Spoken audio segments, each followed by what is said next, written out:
ابراہیم ابن ادہم ایک بادشاہ تھے، آرام سے سکون کے ساتھ اپنے محل کے کمرے میں صوفوں کے درمیان اور نرم قالین کے اوپر آرام کر رہے تھے کہ مارے ایک آدمی بھاگ کے ان کے پاس پہنچے تو ابراہیم ابن ادہم جاگ اٹھے اور اس نے اس آدمی سے کہا کہ تو میرے کمرے میں کیسے آیا، کیوں، خیر تو ہے؟ اس نے کہا میرا گھوڑا گم ہو گیا اور اپنے گھوڑے کی تلاش میں آپ کے پاس پہنچا ہوں کہ کہیں میرا گھوڑا یہاں تو نہیں ہے۔ ابراہیم ابن ادہم نے کہا کہ بتاؤ تو صحیح، کیا آپ کا دماغ ٹھکانے پر ہے؟ کیا آپ کا گھوڑا یہاں محل میں آئے گا، میرے کمرے میں آئے گا، یا جنگل بیابان کی طرف جائے گا؟ جاؤ جنگل کی طرف، وہاں اپنے گھوڑے کو ڈھونڈو، تلاش کر لو، آپ کا گھوڑا یہاں پر نہیں ہے۔ اس آدمی نے کہا کہ ابراہیم ابن ادہم یہ تو بتاؤ کہ جب میرا ایک چھوٹا سا گھوڑا، حقیر سی چیز یہاں نہیں مل سکتی تو اس نرم قالین کے اوپر آپ کو آپ کا اللہ کیسے مل سکتا ہے؟ اب اس آدمی کے یہ آواز تھی کہ ابراہیم ابن ادہم کے دل کے اوپر لگ گئی اور اس نے سوچا کہ واقعی بات تو اس آدمی نے بالکل صحیح کی کہ نرم قالین کے اوپر سو کے ہمیں اللہ کہاں سے مل سکتا ہے کہ جب ایک معمولی سا گھوڑا بھی نہیں مل سکتا۔ تو اپنی بادشاہت کو خیرآباد کہہ دیا اور جنگل کی طرف نکل پڑے اللہ رب العزت کو راضی کرنے کے لیے۔ صبح شام عبادتیں اور ریاضتیں کرنے لگے۔ اب ابراہیم ابن ادہم نے جیسے بادشاہت چھوڑی تو اس کے بعد ایک دوسرا بادشاہ مقرر ہوا، اور ایک مرتبہ وہ بادشاہ راستے پہ سفر کرتے ہوئے اپنے فوج کے ساتھ جا رہے تھے کہ وہاں ایک ملنگ کے اوپر اس کی نظر پڑی تو اس نے کہا کہ یار وہ ابراہیم ابن ادہم یہ تو نہیں ہے، جا کے دیکھو تو صحیح۔ تو جب جا کے دیکھا تو پتہ چلا کہ وہی ابراہیم ابن ادہم تھے۔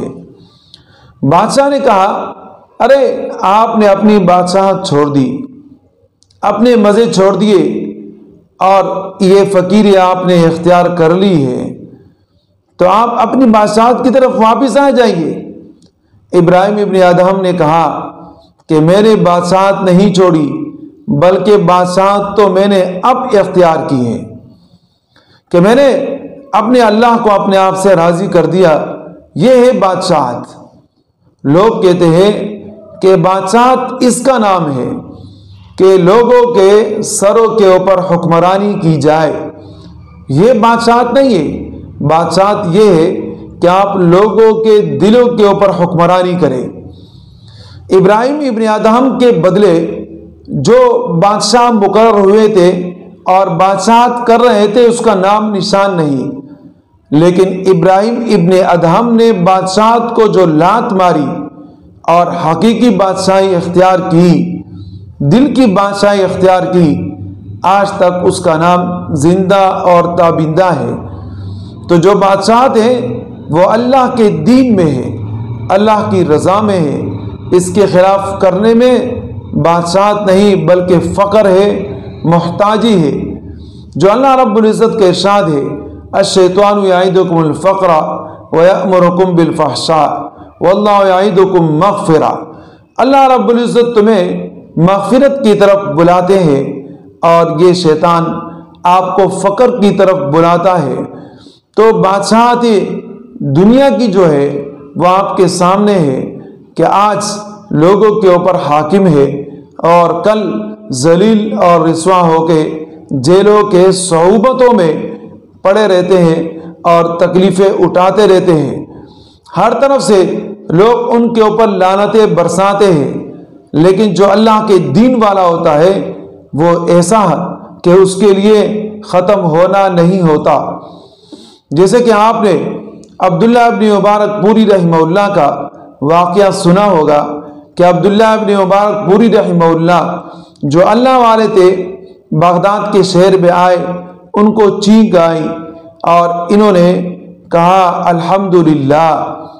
تو استقبال کے لیے آئی ہوئی عوام نے کہا یرحمک اللہ، اور یہ یرحمک اللہ کی آواز اتنی اونچی تھی کہ ہارون رشید بادشاہ کے محل پہ یہ آواز پہنچی۔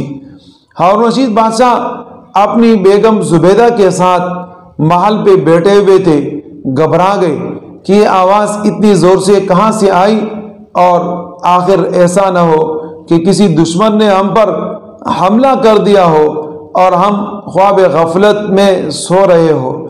اپنی فوج کو بھیجا کہ جا کے معلوم تو کرو کہ یہ ماجرا کیا ہے۔